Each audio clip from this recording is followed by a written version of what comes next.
Hello, guys. Coach Chad here. Today, we are back with our mindset component of the Quantum Leap Nutrition or Body Transformation Challenge.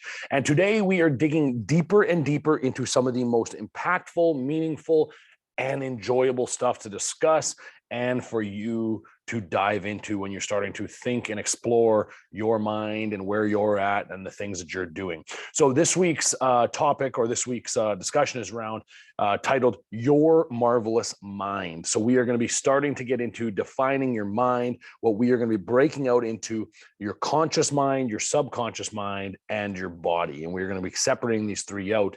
In the future, we're going to do this in a stickman image. So we're going to be doing that next week. This week, we're just going to enter into the ideas of the mind and how you are still utterly controlled by the paradigms that you hold, the limiting thoughts, the limiting beliefs that you hold, which again are paradigms.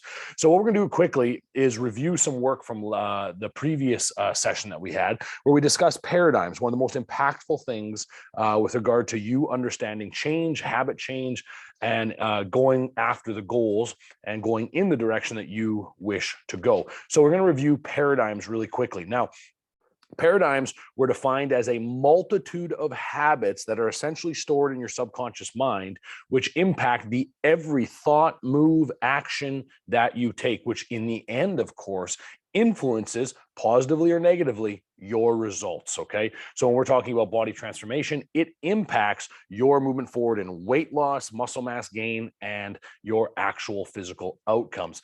And paradigms, we all have them. These are not something that is individual to you or that person. We all have paradigms. They are all our basic habitual internal programming. So I've always liked to think of paradigms in two different ways.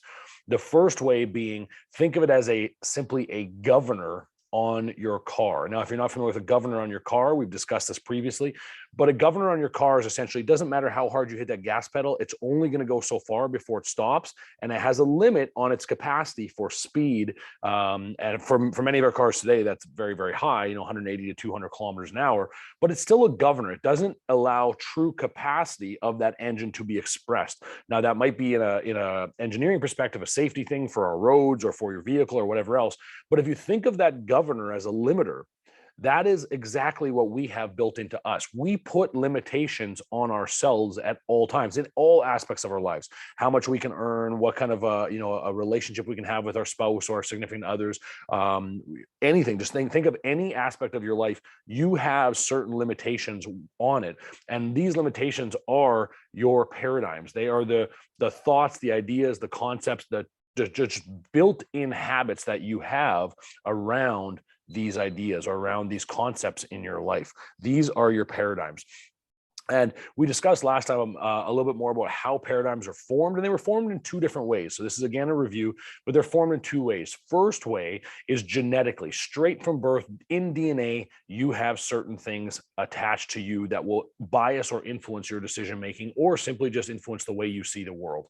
Then after that, you have, and more impactful for most of us, is your environmental or social conditioning. So when you think of environmental conditioning, you are now talking about right from birth, and especially from birth in the first 4 years, because you are literally a sponge of ideas and concepts to your surroundings. And then past that, all the things that your parents gave you, whether good or bad, and ideas and concepts, they are ingrained into you. They are in your marrow. They are built into you. These again are paradigms. For the most part, though, our paradigms traditionally are considered to be more of a negative impact in our life because they are limiters. There's certain concepts or ideas, myths that we hold around ideas.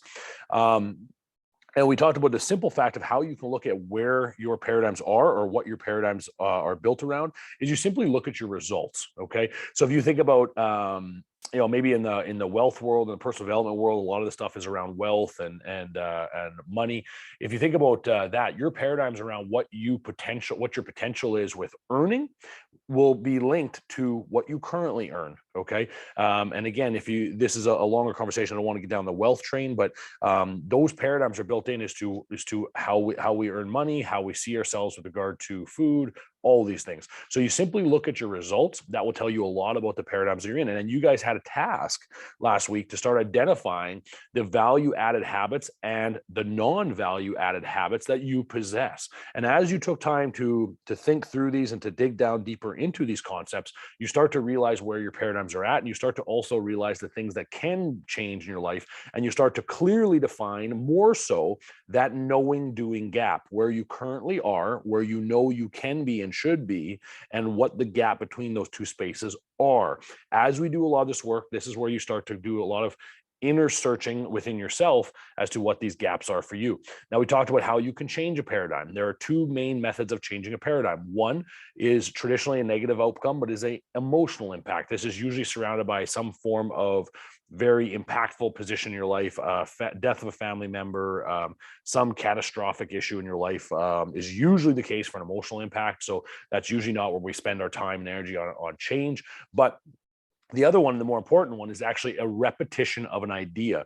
It's whatever you put in your conscious mind, the idea, the images, the pictures that you create, which then are impressed upon your subconscious mind, where you will do battle with your paradigm. So the one thing that does battle with a paradigm is a good idea, or even better put, is desire. Your desire will battle a paradigm. Okay, and this is incredibly important to understand, is that's why we've been spending so much time on visualization, imagery, making sure that you have a clear image of what your goal is, what you want to achieve, and what it looks like. Because we see things in pictures, we see things in images. So whatever you put inside of here, whatever you put inside of your mind is what's going to impact the actions that your body takes, through the fact that whatever we have in our mind and we impress on that subconscious mind is then impacted on the actions that we take and the results that we get. Okay. And again, if you think about this in the most simple term, think about just something really negative, something that you don't want, something like, think about gaining 30 pounds or something because you're stressed out and you stress eat or whatever the reason is. Just put that thought in your mind for a while, and you will notice how your body changes, your posture changes, everything changes, and you start to go into a mild state of almost depression, if you will, because your thoughts impact your actions, your thoughts impact your results. This is an obvious statement when you really get down to the brass tacks and think about where the rubber hits the road. This is a true statement. So we have to put positive statements, positive ideas, positive concepts into our subconscious mind. As we do that, we do battle with paradigms. We put our desires top of mind and we keep them there, firmly plant them into your brain, continue coming back to them on a regular basis at all times when needed. And that is how you do battle with a paradigm. Okay. So you guys had a task to write through a whole bunch of different concepts. Maybe you added to them where you talked about how things are now and how you would like them to be. And this was a thought-provoking exercise where you got to dig into what could your nutrition, your food habits, and generally speaking, if you kind of expand upon that, what could your life look like if you had all the things that you desired? So you start working through those things. What would that look like for you? And then you finished off with actually writing out an NVA, a non-value added action, and then a VA, a value added action. Okay. And you started changing them. So you wrote out all of the potential, and this probably took you some time if we did it correctly. It took you a lot of introspection and a lot of thought to write out your non-value added actions. Some would have came to you right away, just quick, sharp. That's perfect. That's exactly it. I know I do these things, whatever it might be. But then others you really have to consider, because of the fact that paradigms are just a multitude of habits. Habits are traditionally things we do without conscious thought. So we actually don't think about some of the things we do. So now that you're taking the time to analyze and to think about your actions and think about your outcomes, think about your results, you start to understand more of the paradigms that you hold. So at that point, you should have had more time to understand some of your non-value added actions. And then what you do is you take your non-value added action, you write it out in detail, and then you write out the value added action that would do battle with that paradigm. What is the opposite of that? Okay. So if you think of gaining 30 pounds, the opposite would be achieving your goal and losing 30 pounds. Now that's a global one, but at the same time, like if you think more specifically, you have a bunch of very specific actions that could come around as simple as like watching TV at night, right?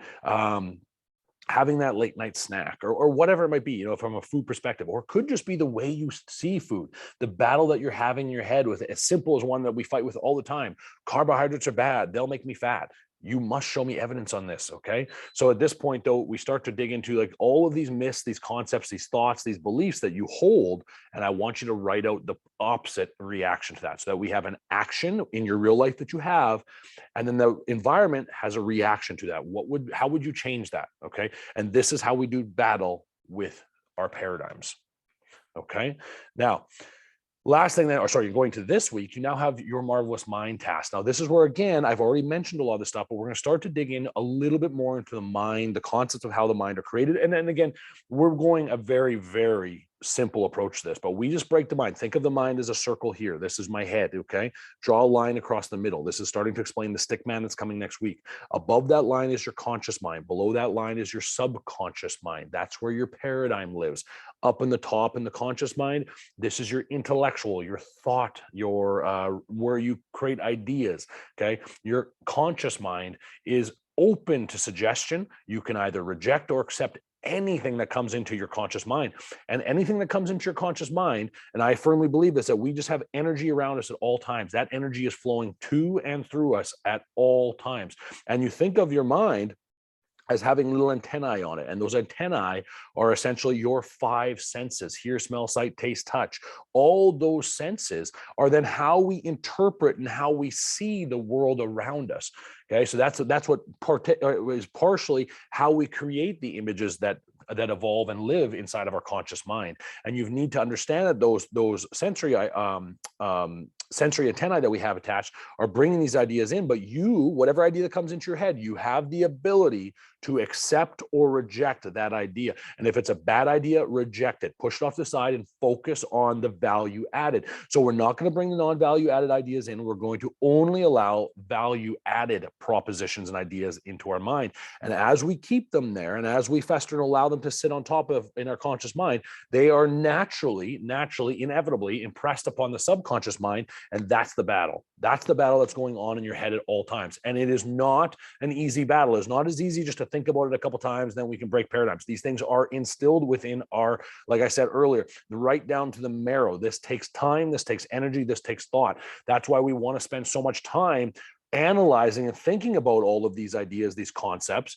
and then we have more tools to do battle with that paradigm.